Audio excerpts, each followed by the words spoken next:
ನಮಸ್ಕಾರ ಸ್ನೇಹಿತರೆ, welcome to Shilpa ಹೇಗೆ ಕನ್ನಡ ವ್ಲಾಗ್ಸ್ಗೆ. ಎಲ್ಲರೂ ಹೇಗಿದ್ದೀರಾ? ನಾನು ಕೂಡ ಚೆನ್ನಾಗಿದ್ದೀನಿ.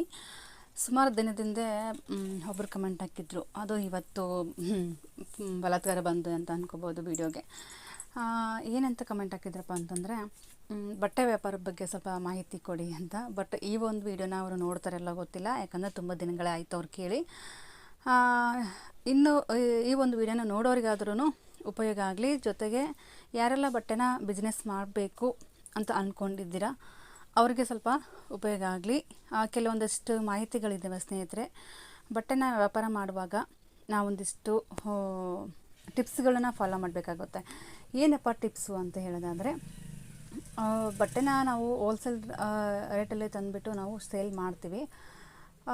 ಅದು ನಮಗೇನಾದ್ರೂ ಉಳಿಯುತ್ತಾ, ಅಥವಾ ಅಂದರೆ ಎಷ್ಟು ಉಳಿಯುತ್ತೆ ಅಂತ ಗೊತ್ತು, ಬಟ್ ಎಷ್ಟು ಉಳಿಯುತ್ತೆ, ಮಿನಿಮಮ್ ಎಷ್ಟು ತೊಗೋಬೋದು, ಆ ಒಂದು ಸೀರೆ ಬೆಲೆ ಎಷ್ಟಿರ್ಬೋದು, ಆ ಒಂದು ಸೀರೆ ಬೆಲೆಗೆ ನಾವು ಎಷ್ಟು, ಇವಾಗ ನಮಗೆ ಮಾರೋರಿಗೆ ಎಷ್ಟು ಅಂದರೆ 1,000 ರೂಪಾಯಿ ಸೀರೆ ಅಂತ ಅಂದ್ಕೊಳ್ಳಿ. ಆ 1,000 ರೂಪಾಯಿ ಸೀರೆಗೆ ನಾವು ಮಾರ್ಜಿನ್ ಎಷ್ಟು ಹಾಕಬೇಕು, ಮಿನಿಮಮ್ ಅಂತ ಇಷ್ಟಂತ ಇರುತ್ತೆ. ನಾವು 1,000 ರೂಪಾಯಿ ಸೀರೆ ತಂದುಬಿಟ್ಟು 2,000 ಹಾಕಿದರೆ ಏನಾಗುತ್ತಪ್ಪ ಅಂತಂದ್ರೆ ಆ ಸೀರೆ ಬೆಲೆ 2,000 ರೂಪಾಯಿ ಇರೋಂಗಿಲ್ಲ. ಅವಾಗ ಏನಾಗುತ್ತೆ ಅಂದರೆ ಕಸ್ಟಮರ್ಗೆ ಅವಾಗ ಡೌಟ್ ಶುರುವಾಗುತ್ತೆ, ಇದು 2,000 ರೂಪಾಯಿ ಸೀರೆನಾ? ಖಂಡಿತವಾಗ್ಲೂ ಇಲ್ಲ ಅಂತ ಹೇಳ್ತಾರೆ. 1,000 ರೂಪಾಯಿ ಸೀರೆ ಏನಾದರೂ ಇತ್ತು ಅಂತಂದರೆ ಮಿನಿಮಮ್ ಮಾರ್ಜಿನ್ ಎಷ್ಟಿರಬೇಕಪ್ಪ ಅಂತಂದರೆ ಒಂದು 300 ಇಂದ 400 ಅಷ್ಟರಲ್ಲಿ ನೀವು ಮಾರ್ಜಿನ್ ಇಟ್ಬಿಟ್ಟು ಅವ್ರ ಕಸ್ಟಮರ್ಗೆ ಬಿಲ್ಲನ್ನು ಹಾಕಿ ತೋರಿಸ್ಬೇಕಾಗುತ್ತೆ. ನಾವು 1,000 ರೂಪಾಯಿ ಸೀರೆನ ತಂದುಬಿಟ್ಟು ನಾವು 2,000 ರೂಪಾಯಿ 2,500 ರೂಪಾಯಿ ನಾವು ಬಿಲ್ ಹಾಕ್ಬಿಟ್ರೆ ಅವ್ರು ಸೀರೆನೇ ಮುಟ್ಟೋದಿಲ್ಲ ಅವರು ಕಸ್ಟಮರು. ಆ ರೀತಿ ಹಾಕಬಾರ್ದು. ಅವ್ರಿಗೆ ಸ್ವಲ್ಪ ಚೌಕಾಸಿ ಮಾಡುವಷ್ಟು ಸ್ವಲ್ಪ ಇರಬೇಕು. ಇಲ್ಲ ಅಂತಂದರೆ ಕಸ್ಟಮರ್ಗಳಿಗೆ ತುಂಬ ರೇಟು ಜಾಸ್ತಿ, ಅದ್ರ ಕ್ವಾಲಿಟಿನೇ ಇಲ್ಲ ಅಂತ ತಿಳ್ಕೊಂಬಿಡ್ತಾರೆ. ಆ ರೀತಿ ಆಗಬಾರ್ದು. ಆ ರೀತಿ ಆದಾಗ ನಮಗೆ ಹೊಡೆತ ಬೀಳುತ್ತೆ, ಆವಾಗ ಕಸ್ಟಮರು ಬರೋದಿಲ್ಲ. ಕಾಸ್ಟ್ಲಿ ಎಲ್ಲ ಬಿಲ್ ಇರುತ್ತೆ ಆ ಸೀರೆ ಮೇಲೆ, ಬಟ್ ಕ್ವಾಲಿಟಿ ಬೇರೆ ಇರೋದಿಲ್ಲ ಅಂತ ಆ ರೀತಿ ಒಂದು ಮೈಂಡಲ್ಲೇ ಅವ್ರಿಗೆ ಕೂತ್ಕೊಂಡ್ಬಿಡುತ್ತೆ. ಅದಕ್ಕೆ ನಾವೇನಾದ್ರೂ 1,000 ರೂಪಾಯಿ ಸೀರೆ ನಮಗೆ 1,000 ಬಿತ್ತು ಅಂದ್ಕೊಳ್ಳಿ, ಮಿನಿಮಮ್ ಅಂದರೆ 1,400 ಇಲ್ಲ 1,450 ಆದರೂ ಹಾಕ್ಕೋಬೋದು. ಅಲ್ಲಿ ಅವ್ರು ಚೌಕಾಸಿ ಮಾಡ್ತಾರೆ. ಇವಾಗೆಲ್ಲ ಜಿ ಎಸ್ ಟಿ ಅದು ಇದು ಅಂತ ಎಲ್ಲ ಈ ಶಾಪ್ಗಳಲ್ಲೆಲ್ಲ ಫಿಕ್ಸ್ ಇಟ್ಟಿರ್ತಾರೆ. ಬಟ್ ನಮ್ಮ ಹತ್ರ ಅಂದರೆ ಹಳ್ಳಿ ವಾತಾವರಣದಲ್ಲಿ ಮಾತ್ರ ನಮ್ಗೆ ಏನಾಗುತ್ತಪ್ಪ ಅಂತಂದರೆ ಫಿಕ್ಸ್ ಇಡೋಂಗಿಲ್ಲ. ಫಿಕ್ಸ್ ಇಟ್ಟರೆ ಯಾರು ಹಳ್ಳಿ ವಾತಾವರಣದಲ್ಲಿ ವ್ಯಾಪಾರ ಆಗಂಗಿಲ್ಲ. ಹಂಗಾಗಿ ಏನು ಮಾಡ್ತೀವಿ ಅಂತಂದರೆ 1,450 ಮಾರ್ಜಿನ್ ಹಾಕಿಬಿಟ್ಟು ನಾವು ಸ್ಟಿಕ್ಕರನ್ನು ಹಚ್ಚಿಸ್ಕೊಂಡ್ರೆ ಮಿನಿಮಮ್ ಅಂತಂದರೆ ಒಂದು 1,250 ಆದರೂ ಉಳಿಯುತ್ತೆ. ಅಂದರೆ ಒಂದು ಚೌಕಾಸಿ ಮಾಡ್ಕೊತಾರೆ ಅಲ್ವಾ, 1,450ರಿಂದ ಒಂದು 200 ಬಿಡು 300 ಬಿಡು ಆ ರೀತಿ ಕೇಳಿದಾಗ ನಮಗೆ ಉಳಿಯೋದು ಕರೆಕ್ಟಾಗಿ 1,000 ರೂಪಾಯಿ ಸೀರೆಯಲ್ಲಿ ಕರೆಕ್ಟಾಗಿ 250 ರೂಪಾಯಿ. 250 ರೂಪಾಯಿ ಅಂದರೆ ಜಾಸ್ತಿ ಆಯಿತು ಸ್ನೇಹಿತರೆ. ಖಂಡಿತವಾಗ್ಲೂ ಅಷ್ಟೊಂದು ಲಾಭ ತಿನ್ನುವಂಥ ಅವಶ್ಯಕತೆ ಇಲ್ಲ. ಮಿನಿಮಮ್ ಅಂತಂದರೆ 1,200 ಆದ್ರೂ ನೀವು ತೊಗೋಬೇಕಾಗುತ್ತೆ. ಒಂದು ಸೀರೆ 1,000 ರೂಪಾಯಿ ಸೀರೆ ಏನಾದರೂ ತೊಗೊಂಡು ಬಂದ್ವಿ ಅಂತಂದರೆ ಒಂದು 200 ರೂಪಾಯಿ, 150 200 ಅದು ಆರಾಮಾಗಿ ಆಗುತ್ತೆ ನಮಗೆ. ಒಂದೇ ಸೀರೆಗೆ ನಮಗೆ 150 ಉಳಿದೆ ಅಂದರೆ ಆರಾಮ ಲಾಭ ಆಗುತ್ತೆ. ಅಂದರೆ ಫಾಸ್ಟ್ ಐಟಮ್ ಇರಬೇಕು. ಯಾವಾಗಲೂ ಫಾಸ್ಟ್ ಐಟಮ್ ಇದ್ದರೆ ನಾವು ಮುಂದುವರಿಯೋಕ್ಕೆ ಸಾಧ್ಯ. ಬಟ್ ನಾವು ಕ್ವಾಲಿಟಿ ಇಲ್ಲೋ ತಂದುಬಿಟ್ಟು ಅದನ್ನು ಸುಮ್ಮನೆ ಶಾಪಲ್ಲಿ ಕೂತ್ಕೊಂಡು ವ್ಯಾಪಾರವೂ ಆಗೋದಿಲ್ಲ ಅಂತಂದರೆ ತುಂಬ ಕಷ್ಟ ಆಗುತ್ತೆ. ನೀವು ಕ್ವಾಲಿಟಿ ಚೆನ್ನಾಗಿರಬೇಕು. ಕ್ವಾಲಿಟಿ ಚೆನ್ನಾಗಿತ್ತು ಅಂತಂದರೆ ಕಸ್ಟಮರ್ ಜಾಸ್ತಿ ಬರ್ತಾರೆ. ಅಂದರೆ ಕ್ವಾಲಿಟಿ ಚೆನ್ನಾಗಿರುತ್ತೆ, ಸ್ವಲ್ಪ ಕಡಿಮೆ ರೇಟ್ ಕೂಡ ಸ್ವಲ್ಪ ಕಡಿಮೆ ಇರುತ್ತಪ್ಪ ಇವ್ರ ಕಡೆ, ತೊಗೋಬೋದು ಸೀರೆ ಅನ್ನೋವಷ್ಟು ಅವ್ರ ಮೈಂಡಲ್ಲಿ ಇರಬೇಕು. ಹಾಗಿದ್ದರೆ ಮಾತ್ರ ನಮ್ಮದು ಒಂದು ಬಟ್ಟೆ ವ್ಯಾಪಾರ ಅನ್ನೋದು ನೀಟಾಗಿ ಆಗುತ್ತೆ.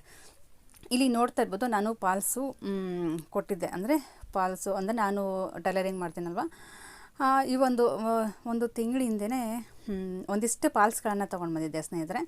ಪಾಲ್ಸ್ಗಳಲ್ಲಿ 20 ಅಥವಾ 25 ಪಾಲ್ಸ್ ತಂದಿದ್ದೆ. ಅದರಲ್ಲಿ ಈ ಒಂದು ಪಾಲ್ಸು ಸ್ವಲ್ಪ ಡ್ಯಾಮೇಜ್ ಬಂದಿದೆ. ನೋಡ್ತಾ ಇರ್ಬೋದು ಯಾವ ರೀತಿ ಬಂದಿದೆ ಅಂತ ನೋಡಿದ್ರೆ ಅಲ್ವಾ. ಆ ಒಂದು ಪಾಲ್ಸ್ ಈ ರೀತಿ ಡ್ಯಾಮೇಜ್ ಬಂದಿದೆ. ನಾನು ನೋಡಿಲ್ದಂಗೆ ನಾನು ಮಾಮೂಲಿ ಎಲ್ಲ ಪಾಲ್ಸ್ ಇರುತ್ತೆ ಬಿಡು ಅಂತಂದ್ಬಿಟ್ಟು ಕೊಟ್ಬಿಟ್ಟು ಅವರು ತಿರ್ಗಾ ಪಾಲ್ಸ್ ಹಚ್ಬೇಕಾದ್ರೆ ನೋಡಿದ್ರು, ಓಪನ್ ಮಾಡಿ ಡ್ಯಾಮೇಜ್ ಆಗಿದೆ ಅಂತ ಹೇಳಿದರು. ಆಯಿತು ಬಿಡಿ, ಇನ್ನೇನು ಮಾಡೋಕ್ಕಾಗಲ್ಲ ಅಂತಂದ್ಬಿಟ್ಟು ನಾನು ವಾಪಸ್ ತೊಗೊಂಡೆ. ಅದರಲ್ಲಿ ದುಡ್ಡು ಕೂಡ ಇತ್ತು, ನೋಡಿದ್ರಲ್ವ, 25 ರೂಪಾಯಿ ದುಡ್ಡು. ಅಂದರೆ 25 ರೂಪಾಯಿ ಪಾಲ್ಸು ಜೊತೆಗೆ 50 ರೂಪಾಯಿ ಕೊಟ್ಟೋಗಿದ್ದು, ನಾನು ಚೇಂಜ್ ಕೊಟ್ಟಿದ್ದೆ 25 ರೂಪಾಯಿ. ಅದೇ ದುಡ್ಡು ಅದರಲ್ಲಿ ಕವರೆಲ್ಲ ಹಾಕಿ ಇಟ್ಟಿದ್ದೆ. ಅದನ್ನು ನಿಮ್ಮ ಜೊತೆ ಶೇರ್ ಮಾಡ್ಕೊಳ್ಳೋಣ ಅನ್ನಿಸ್ತು. ಈ ರೀತಿ ಬಂದಾಗ ಡ್ಯಾಮೇಜ್ ಬಂತು ಅಂತಂದರೆ ಏನು ಮಾಡೋಕ್ಕಾಗಲ್ಲ. ನಾವು ಎಲ್ಲಿ ತಗೊಂಡು ಬಂದಿರ್ತೀವಲ್ವ ಅವ್ರಿಗೆ ರಿಟರ್ನ್ ಮಾಡಬೇಕು. ಎಕ್ಸ್ಚೇಂಜ್ ಮಾಡಿದರೆ ಕೊಡ್ತಾರೆ. ಇಲ್ಲಿ ರೆಡಿ ಟು ಪಾಲ್ಸ್ ಅಂತ ಏನಿದೆ ಅಲ್ವಾ, ಇದು ಡೈರೆಕ್ಟಾಗಿ ಹಚ್ಚುವಂಥ ಒಂದು ಪಾಲ್ಸು. ನೀರಿಗೆ ಹಾಕೋವಂಥ ಅವಶ್ಯಕತೆ ಇಲ್ಲ. ಅದು ತುಂಬ ಫಾಸ್ಟಾಗಿ ಕೆಲಸ ಕೂಡ ಆಗುತ್ತೆ. ನಾವು ನೀರಿಗೆ ಹಾಕಬೇಕು, ಒಣಗಿಸ್ಬೇಕು, ಐರನ್ ಮಾಡಬೇಕಂತ ಏನೂ ಇಲ್ಲ. ಡೈರೆಕ್ಟಾಗಿ ನಾವು ಹಚ್ಬೋದು. ನೋಡ್ತಾ ಇರ್ಬೋದು, 25 ರೂಪಾಯಿ ಅದರಲ್ಲೇ ಇಟ್ಟಿದ್ದೀನಿ. ಆ ರೀತಿ ಒಂದು ಏನಾದರೂ ಸೀರೆ ಕೂಡ ಡ್ಯಾಮೇಜ್ ಬಂತು ಅಂತಂದರೆ ನೀವು ಏನು ಮಾಡಬೇಕಪ್ಪ ಅಂತಂದರೆ, ನಾವು ಸೀರೆಗಳನ್ನ ಈ ರೀತಿ ಫೋಲ್ಡಿಂಗ್ ಇರುತ್ತೆ ಅಲ್ವಾ, ಬಿಚ್ಚೋದಿಲ್ಲ. ಕಸ್ಟಮರ್ ಬಂದಾಗ ನಾವು ಬಿಚ್ಚಿ ತೋರಿಸ್ಬೇಕಾಗತ್ತೆ. ಅವ್ರು ಚಾಯ್ಸ್ ಮಾಡಬೇಕು. ಫಸ್ಟ್ ಕಲರನ್ನು ಚಾಯ್ಸ್ ಮಾಡಬೇಕು. ಫಸ್ಟ್ ಕಲರ್ ಚಾಯ್ಸ್ ಮಾಡಿದಾಗ ಈ ಸೀರೆನ ಓಪನ್ ಮಾಡಿ ತೋರಿಸಿ ಅಂತ ಅಂದಾಗ ನಾವು ಓಪನ್ ಮಾಡಿ ತೋರಿಸ್ಬೇಕಾಗತ್ತೆ.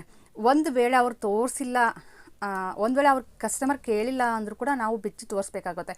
ಯಾಕಂತಂದರೆ ಅಲ್ಲಿ ಅಪ್ಪಿತಪ್ಪಿ ನಮ್ಮ ಕಡೆ ಡ್ಯಾಮೇಜ್ ಆಗಿಲ್ಲ ಅಂದರೂ ಕೂಡ ಒಂದು ವೇಳೆ ಮನೆಗೆ ಒಯ್ದು ಆದಮೇಲೆ ಆದರೂ ಕೂಡ ಏನಾದರೂ ಒಂಚೂರು ಆಚೆ ಈಚೆ ಕತ್ತರಿತಾಗಿತ್ತು ಅಂತಂದರೆ ಅದು ನಮಗೆ ಲಾಸು. ಅದಕ್ಕೋಸ್ಕರ ಫಸ್ಟು ನಾವು ಇಲ್ಲಿ ಚೆಕ್ ಮಾಡ್ಕೋಬೇಕು. ಫಸ್ಟು ಕಸ್ಟಮರ್ ಎದುರುಗಡೆನೇ ನಾವು ಚೆಕ್ ಮಾಡ್ಕೋಬೇಕು. ಡ್ಯಾಮೇಜ್ ಇತ್ತು ಅಂತಂದರೆ ನಮ್ಮ ತಪ್ಪಾಗುತ್ತೆ. ಡ್ಯಾಮೇಜ್ ಇಲ್ಲ, ಒಂದು ವೇಳೆ ಮನೆಗೆ ಹೋದ್ಮೇಲೆ ಏನಾದ್ರೂ ಸ್ವಲ್ಪ ನಾವು ನೋಡ್ದೇ ಕೊಟ್ಬಿಟ್ವಿ ಅಂತಂದರೆ ಏನಾಗುತ್ತಪ್ಪ ಅಂತಂದರೆ ಅದು ನಮಗೆ ಇದಾಗ್ಬಿಡುತ್ತೆ. ಅದಕ್ಕೋಸ್ಕರ ನೀವು ಕಸ್ಟಮರ್ ಎದುರಿಗೇ ನೀವು ಓಪನ್ ಮಾಡಿ ಸೀರೆನ ಫಸ್ಟ್ ಕಲರ್ ಚಾಯ್ಸ್ ಮಾಡ್ಕೊಂಡು ಆದಮೇಲೆ ನೀವು ಸೀರೆನ ಓಪನ್ ಮಾಡಿ ತೋರಿಸ್ಬೇಕಾಗುತ್ತೆ. ಡಿಸೈನ್ ಆಗಿರ್ಬೋದು, ಬಾರ್ಡರ್ ಆಗಿರ್ಬೋದು, ಪಲ್ಲು ಆಗಿರ್ಬೋದು. ಆ ರೀತಿ ತೋರಿಸಿದಾಗ ಏನಾಗುತ್ತಪ್ಪ ಅಂದರೆ ಅವ್ರಿಗೆ ಪೂರ್ತಿಯಾಗಿ ಅವ್ರಿಗೆ ನಂಬಿಕೆ ಬರುತ್ತೆ. ಅಪ್ಪಿತಪ್ಪಿ ಡ್ಯಾಮೇಜ್ ಇತ್ತಂದರೆ ಬೇರೆ ಸೀರೆನ ಅವರು ಚಾಯ್ಸ್ ಮಾಡಿಕೊಂಡು ತೊಗೊಂಡು ಹೋಗ್ತಾರೆ. ಡ್ರೆಸ್ ಆದರೂ ಓಕೆ, ಸೀರೆ ಆದರೂ ಓಕೆ ಸ್ನೇಹಿತರೆ. ನಾವು ಒಂದು 30 ರೂಪಾಯಿ ದಾರ ತೊಗೊಂಡು ಬಂದರೂ ಕೂಡ ನಾವು ಕ್ವಾಲಿಟಿ ಚೆಕ್ ಮಾಡ್ತೀವಿ. ಕ್ವಾಲಿಟಿನ ಚೆಕ್ ಮಾಡಿಬಿಟ್ಟು ತೊಗೊಂಡು ಬರ್ತೀವಿ. ನಾವೇನು ದುಡ್ಡು ಕೊಟ್ಟೆ ತೊಗೊಂಬರ್ದು, ಹೌದಾ? ಕಲ್ಲು ಕೊಟ್ಟು ಬೇರೆ ತೊಗೊಂಬರೋದಿಲ್ಲ. ನೋಡ್ತಾ ಇರ್ಬೋದು, ನಾನು ಪ್ರತಿಯೊಂದು ಕೂಡ ನಾನು ಚೆಕ್ ಮಾಡಿ ತೊಗೊಂಬರ್ತೀನಿ. ಅಂಥದ್ರಲ್ಲಿ ನಾವು ತೊಗೊಂಡು ಬಂದಾದಮೇಲೆ ಈಗ ನಮ್ಮ ಕಸ್ಟಮರ್ಗಳಿಗೆ ಸುಮ್ಮನೆ ಲೋ ಕ್ವಾಲಿಟಿ ಇಲ್ಲಾಂದರೆ ಡ್ಯಾಮೇಜ್ ಆಗಿರೋದು ಆ ರೀತಿ ಕೊಟ್ಟನಪ್ಪ ಅಂತಂದರೆ ನಮಗೆ ಪ್ರಾಬ್ಲಮ್ ಆಗುತ್ತೆ. ಮುಂದೆ ಕಸ್ಟಮರ್ ಕೂಡ ಬರೋದಿಲ್ಲ. ಬಂದರೂ ಕೂಡ ಅವರು ಇಲ್ಲ, ಇವ್ರ ಹತ್ರ ಸರಿ ಇರಲ್ಲ, ಬೇಡ ಅಂತ ಹೇಳಿಬಿಟ್ಟು ಹೋಗ್ತಾರೆ. ಒಬ್ಬರು ಕಸ್ಟಮರಿಂದ ನಮ್ಮ ಬಿಸ್ನೆಸ್ ಕೂಡ ಹಾಳಾಗುತ್ತೆ. ಅದು ಮೈಂಡಲ್ಲಿ ಇಟ್ಕೊಂಡ್ಬಿಟ್ಟು ನಾವು ವ್ಯಾಪಾರನ ಮಾಡಬೇಕಾಗುತ್ತೆ. ಯಾರಾದರೂ ಒಬ್ಬರು ಸ್ವಲ್ಪ ಇಲ್ಲ ಸರಿ ಇರಲ್ಲ ಅಂದರೆ ಮುಗೀತು. ಅಲ್ಲಿ ಒಬ್ಬರಿಗೆ ತಲುಪುತ್ತೆ ವಿಷಯ, ಜೊತೆಗೆ ಅವರಿಂದ ಇನ್ನೂ 4-6 ಜನಕ್ಕೆ ತಲುಪುತ್ತೆ. ಅವಾಗ ಏನಾಗುತ್ತಪ್ಪ ಅಂತಂದರೆ 4-6 ಜನಗಳಿಂದ ನಮ್ಮ ಒಂದು ಬಿಸ್ನೆಸ್ಸು ಹೊಡ್ತಾ ಬೀಳುತ್ತೆ. ಆ ಒಂದು 4-5 ಜನ ಅವರು ಮತ್ತೆ ಇನ್ನೊಬ್ಬರಿಗೆ ಹೇಳ್ತಾರೆ. ಅದು ಆಗಬಾರ್ದು. ಇಲ್ಲೇ ನಾವು ಸರಿ ಮಾಡಿಕೊಂಡು ಕರೆಕ್ಟಾಗಿ ಬಿಸ್ನೆಸ್ಸನ್ನು ಸ್ಟಾರ್ಟ್ ಮಾಡಿದ್ವಿ ಅಂತಂದರೆ ಬಟ್ಟೆ ವ್ಯಾಪಾರಲ್ಲಿ ನಿಜವಾಗ್ಲೂ ಸಕ್ಸಸ್ ಅನ್ನೋದು ಕಾಣ್ತೀವಿ ಅಂತಲೇ ಹೇಳ್ಬೋದು. ಬಟ್ ಎಲ್ಲದಕ್ಕೂ ಬೆಲೆ ಇದೆ ಸ್ನೇಹಿತರೆ, ಬಟ್ಟೆಗೆ ಮಾತ್ರ ಬೆಲೆ ಇಲ್ಲ. ಇಷ್ಟಂತ ಇಲ್ಲ. ಬಟ್ ಸಕ್ಕರೆ ಆಗಿರ್ಬೋದು, ಬೆಲ್ಲ ಆಗಿರ್ಬೋದು, ಎಲ್ಲನಕ್ಕೂ ಒಂದು ನಿಗದಿ ಅಂತ ಒಂದು ಬೆಲೆ ಇದೆ. ಬಟ್ ಬಟ್ಟೆ ವ್ಯಾಪಾರಕ್ಕೆ ಮಾತ್ರ ನಿಜವಾಗ್ಲೂ ಬೆಲೆ ಇಲ್ಲ. ಆರಾಮಾಗಿ ನೀವು ಒಂದು ಸಕ್ಸಸ್ ಅನ್ನೋದು ಕಾಣ್ಬೋದು. ನಾನು ಥ್ರೆಡ್ ಕೂಡ ನಾನು ಚೆಕ್ ಮಾಡ್ಕೊತೀನಿ, ತೋರಿಸಿದ್ನಲ್ವ. ಇವು ಒಂದು 30 ರೂಪಾಯಿ ಕೊಟ್ಟು ಥ್ರೆಡ್ ತಂದಿರ್ತೀವಲ್ವ, ಅದನ್ನು ಕೂಡ ಚೆಕ್ ಮಾಡ್ತೀವಿ. ಅಂಥದ್ರಲ್ಲಿ 1000-2000 ಸೀರೆನ ನಾವು ಪರ್ಚೇಸ್ ಮಾಡ್ಕೊಂಬಿಟ್ಟು ಅದು ಸ್ವಲ್ಪ ಡ್ಯಾಮೇಜ್ ಬಂತು ಅಂತಂದರೆ ನಮಗೆ ಲಾಸ್ ಆಗುತ್ತೆ. ಕಸ್ಟಮರ್ಗೆ